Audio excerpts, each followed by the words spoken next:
Felipe Frazão conosco nesta terça-feira. Tudo bem, Frazão? Bem-vindo. Oi, Carol, bom dia. Bom dia, Heisen. Bom dia para os Bom nossos dia. ouvintes. Frazão, você publicou no Estadão, ontem era a matéria de capa, sobre os gastos do cartão corporativo do ex-vice-presidente, agora senador Hamilton Mourão. Muita coisa curiosa você acabou encontrando nesse detalhamento e até na comparação que você propõe com as contas, por exemplo, do ex-vice Michel Temer. Queria que você falasse um pouquinho aqui para o nosso ouvinte também. Pois é, Carol, vou voltar nesse tema, que eu sei que foi assunto ao longo do dia de ontem, foi bastante discutido nas redes sociais, sobretudo pelo fato do Mourão, hoje senador, ex-vice-presidente, ser general de exército da reserva, um general de 4 estrelas, e a gente tem uma imagem construída pela comunicação intensa dos militares também, de austeridade, e não é bem isso que se vê quando eles ocupam cargos públicos políticos, como é o caso da vice-presidência da República e de ministérios também. Eles têm acesso a algumas mordomias, e é disso que eu queria trazer, falar um pouquinho e trazer para o nosso debate e reflexão, Carol, para você, para o Heisen, para o nosso ouvinte que está no trânsito agora ou está em casa, a gente tem que pensar, começar a pensar primeiro se há necessidade disso, né? Por que nós temos que pagar como sociedade brasileira, todas as despesas dos agentes públicos? É realmente necessário que o cartão corporativo seja usado? Tudo bem, se é necessário e, a rigor, ele não usou, pelo menos no que nós podemos investigar, apurar até agora de forma irregular, está dentro da legalidade das normas que estão aí, né? Então, Mourão não usou de forma irregular, pelo que a gente sabe até agora, a gente ainda sabe muito pouco, Carol e Heisen, isso é outro ponto que eu vou abordar também, se não, por que nós temos que bancar tudo, né? Qualquer gasto? Por que ter esse cartão dessa forma, se não há limites para esse tipo de gasto? Nós questionamos o vice-presidente da República, eu mesmo falei diretamente com ele, nós publicamos essa reportagem em parceria com a agência Fiquem Sabendo, eles também buscaram explicações junto à vice-presidência da República, ao gabinete do Mourão no Senado, e o que ele me disse é que esse cartão não ficava com ele. Olha, veja bem, nem mesmo as autoridades públicas são responsáveis por fazer as compras para suas próprias casas aqui no Brasil. Tem funcionários da presidência da República, na vice-presidência da República, que são responsáveis por fazer o abastecimento da residência oficial. E foi isso que ele disse, o cartão não ficava na mão dele, né? O cartão era com um funcionário, um coordenador. A vice-presidência, claro, tem um coordenador de suprimentos, de logística, e eles recebiam recursos nesse cartão para fazer despesas, gastos de sua residência, gastos durante viagens. Aliás, essas duas rubricas são as que mais têm despesas do Mourão. Ele é o recordista, tem três em valores nominais, né? Trazendo para a inflação, seriam 4,2 milhões de reais nos 4 anos de governo. Em valores nominais, quando a compra foi feita, a gente sabe que tem inflação nesse período, 3,8 milhões de reais, é mais do que os dados disponíveis que estão públicos do Michel Temer. Mas tem uma série de questões que a gente precisa entender. Carol, por exemplo, você é ciclista, eu sei que você gosta de pedalar no fim de semana. O Mourão, por exemplo, gastou em 2 lojas de bicicleta aqui em Brasília pouco mais de 500 reais. Quer dizer, se o vice-presidente da República vai andar de bicicleta e fura um pneu ou tem algum problema, vai regular a sua bicicleta, somos nós que temos que pagar essa despesa? Quer dizer, essa é a reflexão que eu queria trazer para o nosso ouvinte, porque isso não é algo em cima do Mourão, não se trata só dele, trata-se das autoridades que têm acesso a esse tipo de benefício do cartão corporativo e que hoje não tem um regramento tão específico, e eles usam da forma que bem entendem, dentro do que é uma regra muito ampla e que, em geral, fica em sigilo.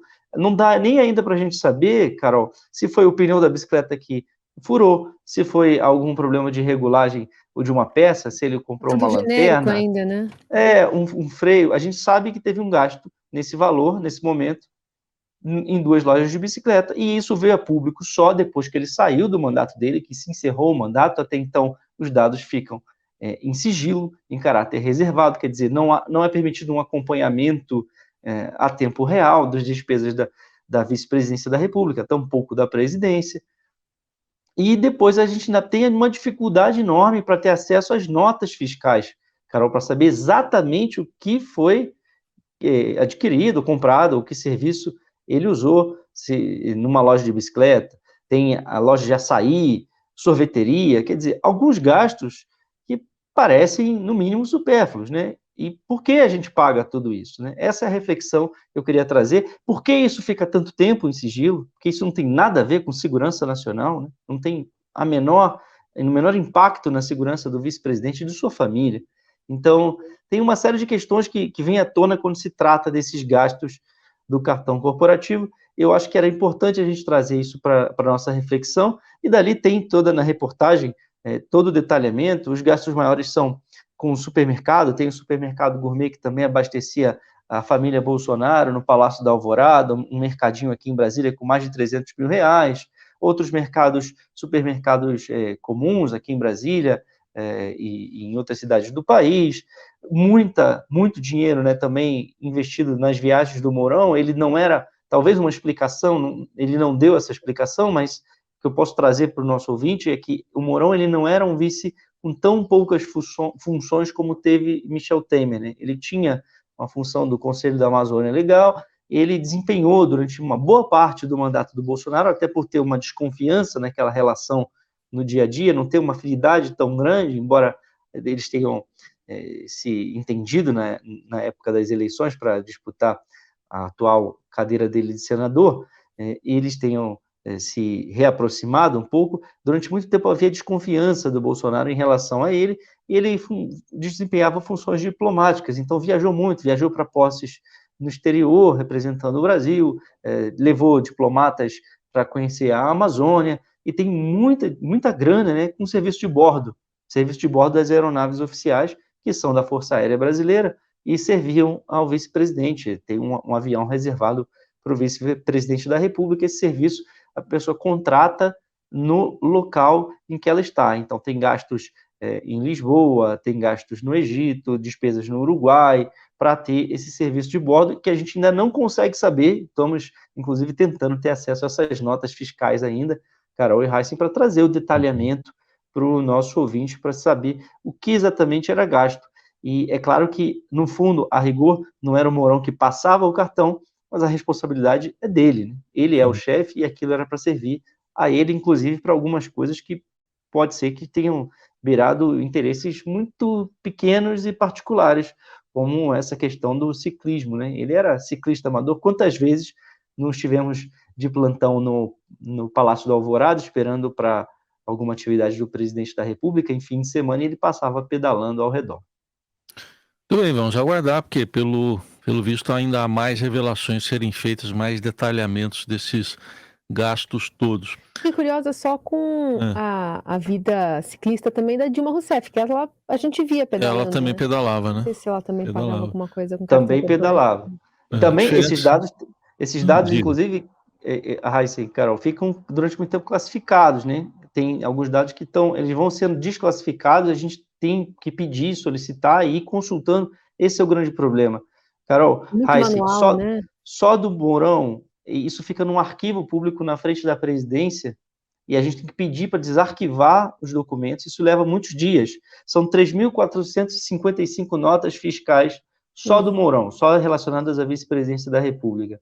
E a gente está pedindo, fazendo com base na legislação, para que se facilite um pouco. Isso não é regrado até esse ponto, não tem uma normativa ainda, inclusive deveria haver uma normativa para como se dá esse acesso. Quando o documento é físico, não está digitalizado, é obrigação do Estado dar acesso ao cidadão. Só que imagina nós somos uma empresa jornalística, estamos visitando esse espaço para fazer esse trabalho e trazer para a sociedade como um todo, né? Trazer aqui na Rádio Dourado para todo mundo ter noção do que era gasto. Mas se um cidadão comum quiser, ele também tem que ter acesso. E para ter acesso, pelo que a vice-presidência sugeriu, nós teríamos que ir até lá 46 vezes para poder consultar tudo que o Mourão gastou. Quer dizer, é desmedido, né? É exagerado e acaba inviabilizando a consulta de um cidadão comum. Muito bem. Então, continuamos acompanhando esse caso. E, Frazão, ontem você teve um dia cheio, né? Foi também a festa dos 43 anos do PT, em que o presidente Lula discursou com muita emoção, fez ali um afago ao José Dirceu e voltou a chamar o ex-presidente Bolsonaro de genocida. O que você destaca dessa festa, em especial da presença do presidente Lula? Destacaria o seguinte, Raíssa, muito breve para o nosso ouvinte perceber. O Lula ontem estava num palanque político, fez um discurso muito emotivo, ele embargou a voz, chorou, né? Ele estava ali se segurando para não correr as lágrimas, mas ele chorou 4 vezes, pelo menos. Eu contei 4 vezes, pode ter me escapado mais uma, mas acho que foram 4, em 4 momentos distintos, falando do período dele à frente do PT, dos momentos mais difíceis, né, da agressividade política, relembrando o passado dele, de pobreza, né? Ele é um político oriundo da classe mais baixa, né, dos pobres, sua família saiu, aquela imagem clássica de tantos brasileiros, saiu de Pernambuco para buscar a vida em São Paulo, e aí ele se cria político, então ele fala que passou fome, que foi comer um pão pela primeira vez aos 7 anos de idade, que a casa alagava, aquela dificuldade toda que a gente voltou a ver no Brasil. Então, nesse momento também ele chora, ele se emociona. O Lula tem se mostrado muito emotivo, ele sempre foi emotivo, mas eu conversava agora ontem à noite com nossa colega Vera Rosa, que acompanhou o primeiro governo dele, ela está há tantos anos acompanhando o PT, ela também achou que ele está mais emotivo nesse atual mandato, no terceiro mandato dele. E o Lula colocou bastante essa emoção no discurso, trouxe um traje muito mais de político do que de presidente. Ele terceirizou, por exemplo, o assunto do momento, que é um embate às críticas à política monetária, à taxa de juros, ao presidente do Banco Central, Roberto Campos Neto, deixou isso para Gleisi Hoffmann, para presidente do PT, trouxe à tona velhos personagens do PT também em público agora, né, quando está no governo, alguns personagens que não têm uma memória tão boa, a população não guarda uma imagem tão positiva deles quanto a militância petista, como a ex-presidente Dilma Rousseff, que está indo ocupar um cargo no Banco dos BRICS, fez um discurso falando, inclusive, sobre a prisão. Para ela, no entendimento dela, o PT voltou porque Lula não escapou do país, não fugiu, fazendo uma referência ao Bolsonaro, e enfrentou 580 dias de prisão. O Lula também falou desse período, voltou a agradecer a militância do PT, que se instalou do lado da carceragem da Polícia Federal, lá em Curitiba, e fazia aquela vigília. Daí ele chora também, e agradece a mais um personagem que teve um gesto de solidariedade com ele, mas que teve escândalos de corrupção no Mensalão e no Petrolão, na Lava Jato, que foi José Dirceu. José Dirceu, ex-ministro, estava no palco, teve um assento ao fundo do palco, um pouquinho escondido, mas estava lá. É algo simbólico para a militância do PT, ele sempre foi tratado como um mártir por essa militância, e estava lá. E também outro que não estava, mas pôde discursar, gravou um vídeo dizendo que o PT não pode mais errar, foi José Genuíno, também foi condenado no Mensalão por corrupção ativa, cumpriu pena, depois teve um indulto, né, sua pena foi perdoada. Ele não foi presencialmente, mas mandou uma mensagem em vídeo falando que o PT não pode mais errar no governo Lula, no atendimento à população, e que ele entende que o PT tem que construir um polo à esquerda, um pouco na contramão também do que o Lula vem fazendo do governo, que é justamente buscar uma base mais ampla, seja na própria composição do governo, nos ministérios, como também no Congresso. E a Dilma também deu um indicativo importante na análise política dela nesse evento, Heisen e Carol, que também vai um pouco na contramão do que o Genuíno falou.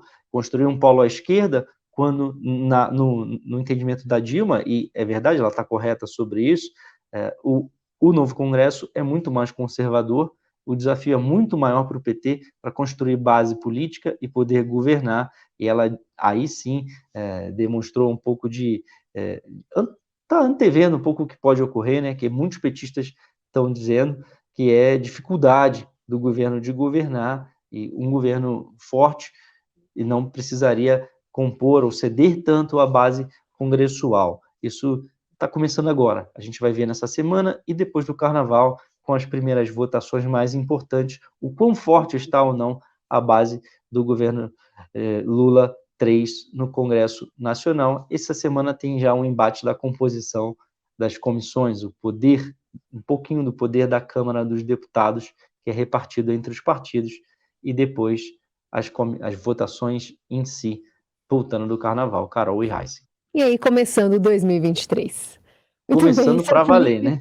Para valer. Começando para valer, né? Quer dizer, já começou para caramba aqui para a gente em Brasília e no país todo, né? Muita notícia, mas de governo em si, parece que o governo está começando com um delay, um atraso, né, Carol?